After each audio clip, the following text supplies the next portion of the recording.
क्या आपको पता है 90% of company secretaries also do a law degree.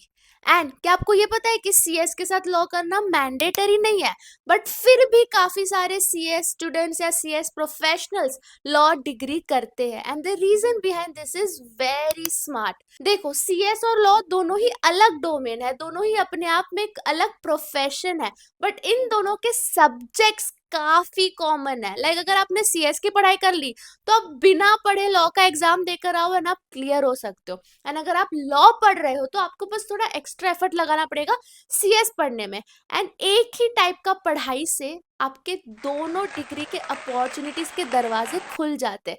And that's the reason काफी सारे सीएस लॉ करना प्रेफर करते हैं। सो अगर आप सीएस करने की सोच रहे हो, या फिर सीएस स्टूडेंट हो, या फिर सीएस प्रोफेशनल हो, एंड अब तक आपने ये नहीं सोचा कि हम लॉ भी करते हैं, तो आई थिंक अब भी आपको सोच लेना चाहिए, क्योंकि सीएस के साथ लॉ करना सबसे ज्यादा फायदेमंद है।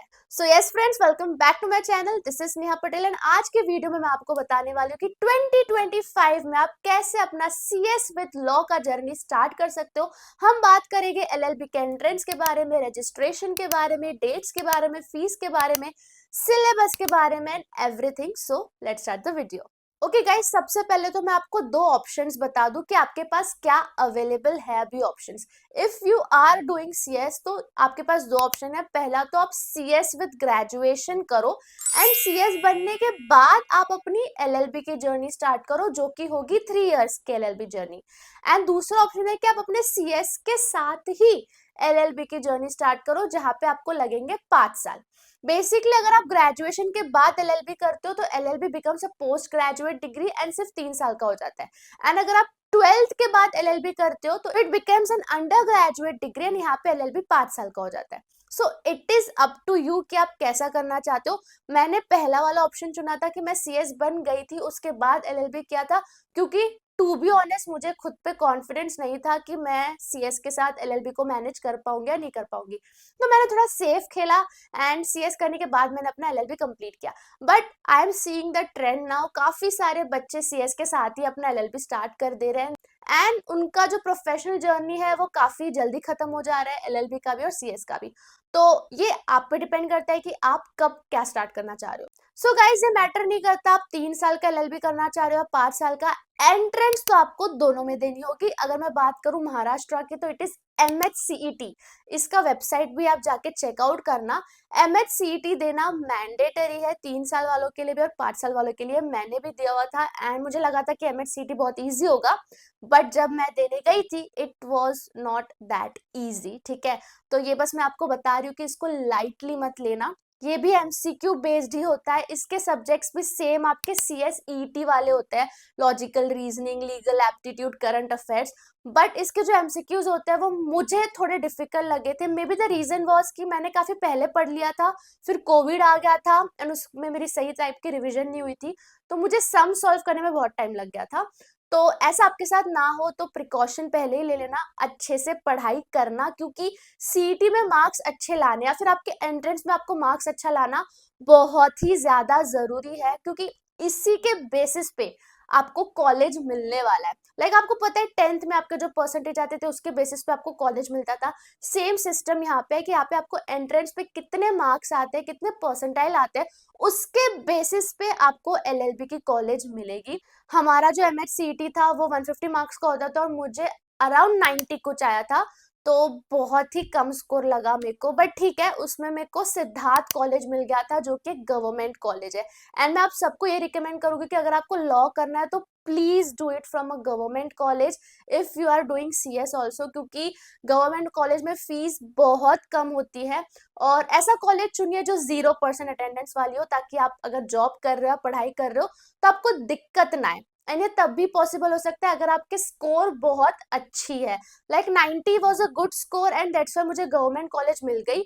एंड यहाँ पे मैं सच बताऊँ तो मैंने बहुत ही कम फीस पे करी है। अगर मैं मेरी बात करूँ तो लाइक 30,000 के अंदर मेरा तीनों साल का एलएलबी खत्म हो गया था। And I know some of my friends जो प्राइवेट कॉलेजेस से एलएलबी कर रहे थे, बिकॉज उनको सीटी में इतने अच्छे मार्क्स नहीं आए थे, उनको प्राइवेट कॉलेज से एलएलबी करना पड़ा था। एंड उनका 1 ईयर का फीस ही 30,000 40,000 हुआ करता था। तो मुझे याद है मैंने मेरा सीटी का एक्सपेंस पूरा खुद ही किया था from my stipend and from my salary, because काफी रीजनेबल फीस थी। तो बोलने का मतलब ये है कि सीईटी में अच्छे मार्क्स लाओ, बाकी आगे का 3 या 5 साल अपने आप आपका सिक्योर हो जाएगा। सो गाइज, अगर आप 2025 में अपना सीईटी का जर्नी स्टार्ट करना चाहते हो तो आप उनका वेबसाइट विजिट करना, वहां पे आपको दिख जाएगा। आप दिल्ली से हो तो दिल्ली वाला एंट्रेंस का वेबसाइट विजिट करना। सो अगर मैं एमएचसीईटी की बात करूँ तो 3 ईयर वाला मार्च में होने वाला है एग्जाम्स, मार्च 2025 में, और 5 ईयर वाला अप्रैल 2025 में एग्जाम होगा। 3 ईयर वाले का रिजल्ट अप्रैल में आ जाएगा, 5 ईयर वाले का रिजल्ट जून में आ जाएगा। एंड जैसे रिजल्ट आता है उसके बाद आपको कॉलेजेस अप्लाई करनी होती है ऑनलाइन, जो कि पूरा सेंट्रलाइज होता है, एंड उसके बेसिस पे आपको कॉलेज मिलती है, एंड उसके बाद आपकी जर्नी स्टार्ट हो जाती है।